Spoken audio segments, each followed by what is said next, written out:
Yes. Hello, students.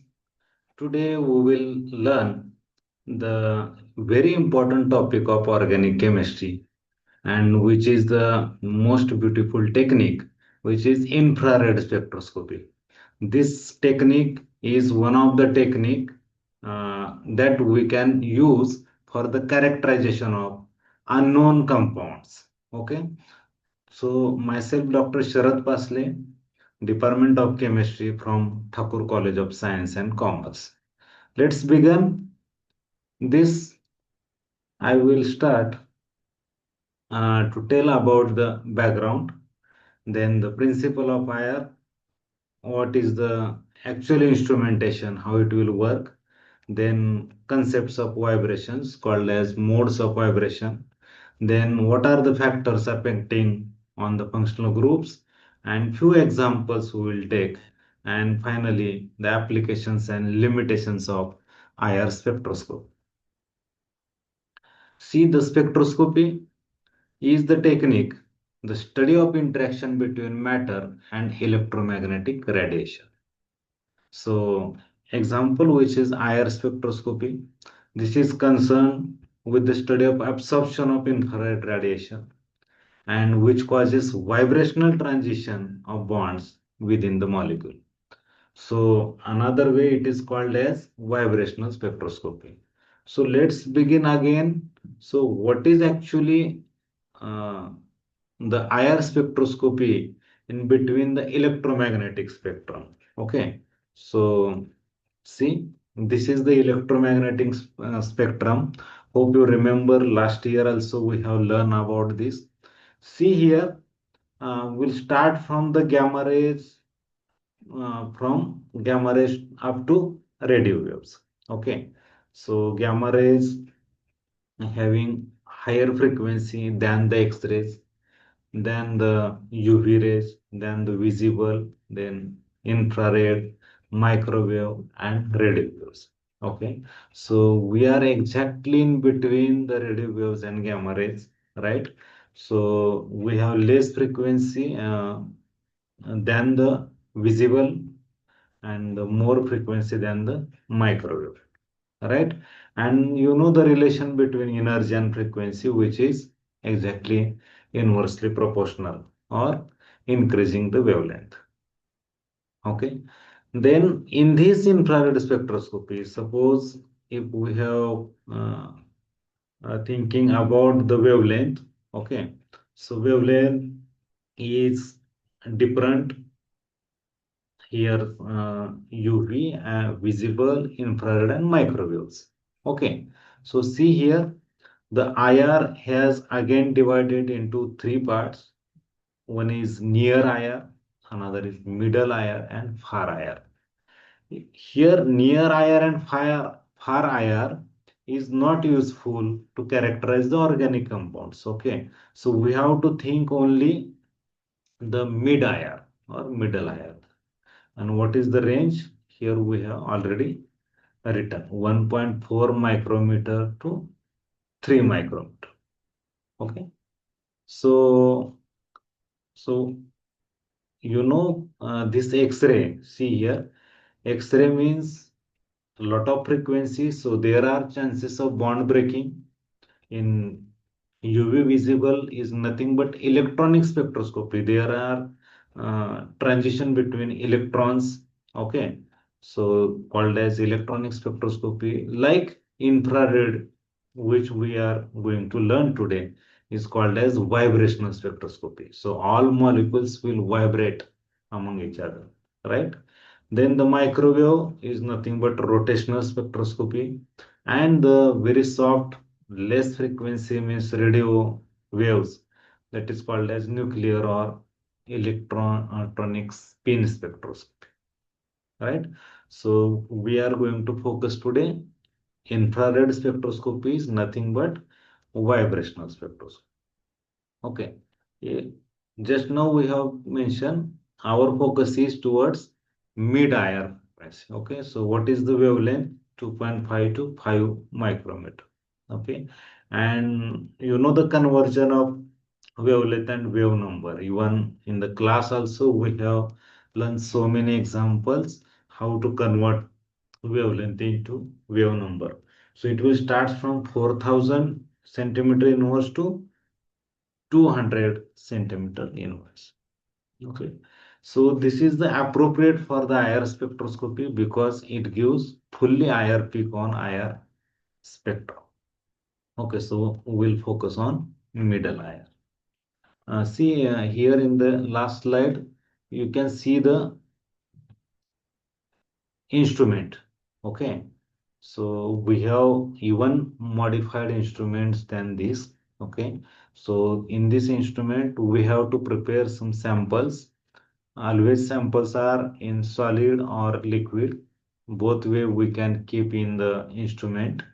And with the help of software and computer, we can take the spectra uh, out of from the this instrument. Okay, very simple technique. Okay, what is the principle? So you can read as well, or better I will explain. Okay, so when IR radiation interact with sample molecule, it will pass actually from the sample. Then sample molecule will absorb the specific IR light, which is matched with internal vibrational frequency. Okay. Then other residual frequency are transmitted via sample. Means whatever is not absorbed, it will transmitted via sample. Okay. And due to absorption of IR radiation, the net change of dipole moment in molecule is occurred and causes vibration in the bonds in the molecule. What type of vibrations are there? Either stretching or either bending. Understand? So stretching, bending vibrations are there. And then whatever transmitted light is detected by the detector and IR spectrum interpreted on the computer screen by analysis of the transmitted light. Okay. So see here, this is IR radiation. How much wavelength? This wavelength is there. And this is sample, it will absorb and whatever is transmitted, it will you can see here in this type of spectrum. Okay, so this is the one of the representative spectra you can find from the IR. Okay, so we'll go actual the working, right? So this is the source here, the source energy, it will strikes to the this is beam splitter and it produces two beams, right? See here we have written moving mirror or stationary mirror like that. Okay, beam splitter, if roughly the same intensity, one beam strike the fixed mirror and returns to the beam splitter, this beam splitter. Okay, again this beam splitter goes to the moving mirror, again it will come back. When these two beams meet up again at the beam splitter, they recombine and passes through this sample. Then this sample, whatever transmitted uh, energy is there, then it will detect by the detector. Detector is already attached to the computer and computer will provide us again the spectra, right? So it looks like simple, but initially the scientist who has worked on it, for them is very difficult, right? But now we can enjoy. This is a very simple technique to identify the functional groups, right? Okay. So what are the vibrations are there? In stretching vibrations, there are two types of vibration. One is symmetric and asymmetric. So symmetric means the molecule we can stretch like this. Asymmetric means asymmetric, right? Asymmetric. Okay, in this molecule we can imagine here, see, so both arrows are towards central atom and both arrows are opposite to central atom, like that. Okay, so symmetric stretching, asymmetric stretching. So these two types of vibration. Again in bending vibrations, for bending it requires low frequency, right? But In this bending vibration, there are four types. When it is bending within the plane, then we can say the scissoring, right? Then it's called rocking, okay? Rocking like this. And in out of plane of bending is called as twisting, okay? Or wagging, like this, okay? Wagging.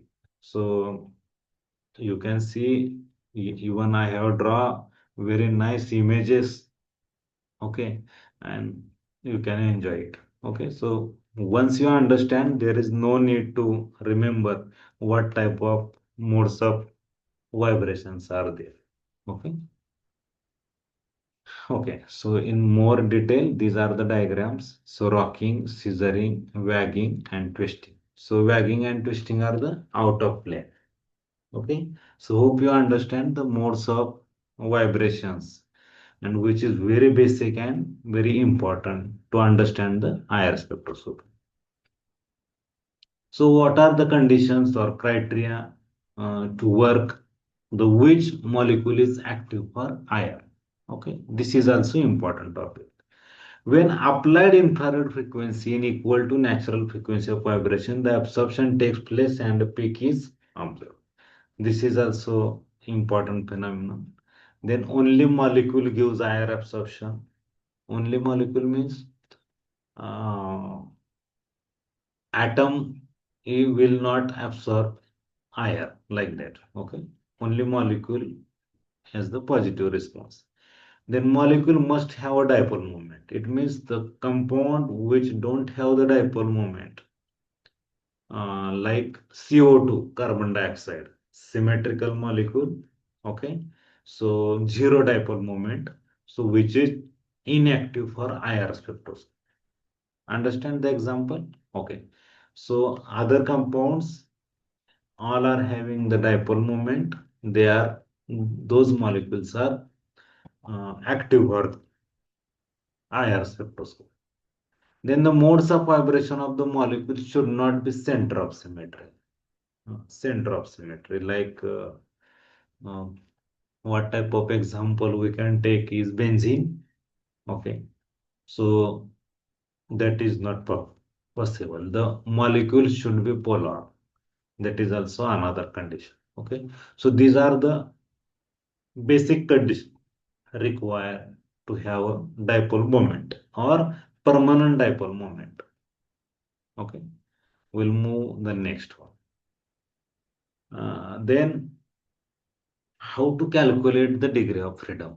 Okay, so in exam point of view, or we have to understand because you have observed that how many types of degree of freedoms or modes of vibrations. So there are translational, rotational, and vibrational. These three types of degree of freedoms are there: translational, rotational, and vibrational. Okay, then if compound, see here, if compound is linear and its compound is non-linear. So there are two formula already proven. Okay. So whatever they have proven, based on that we can directly calculate it. If compound is linear, so again the example is acetylene molecule. CH triple bond CH. Okay, acetylene. So this molecule is linear. Okay. Then their degree of freedoms are 3n minus 5. This is the formula. So what is n here? N is number of, yes, number of atoms. Number of atoms in the molecule. Okay. So based on that. So this is the formula for linear molecule. And what about non-linear molecule? Non-linear molecule example is water. H2O. Central oxygen atom is there. One hydrogen this side, another hydrogen this side. Actually, this is V-shaped molecule, right? So that is not linear molecule. Okay. So this non-linear molecule will have the formula to calculate the degree of freedom is 3n minus 6. This we have to keep in mind or remember. Okay. So let's calculate with example. Okay. So vibrational degree of freedom is on carbon monoxide. Carbon monoxide means carbon double bond oxygen. So this is linear molecule, right? So the formula is 3n minus 5. Okay. So in carbon monoxide, how many uh, atoms are there? CO2, right? So vibrational degree of freedom, no, degree of freedom is CO. Then atom number of atom I have written here 3. Actually, this is degree of freedom calculation is CO2, linear molecule CO2. And then 3 atoms, 9 minus 5 is equal to 4. And the degree of freedom for H2O, right? Again, H2 is non-linear. Number of atoms are 3. So 9 minus 6. So degree of freedom is 3. Right? So these are the two examples, CO2 and H2. Okay. So the next part we will learn in the next video.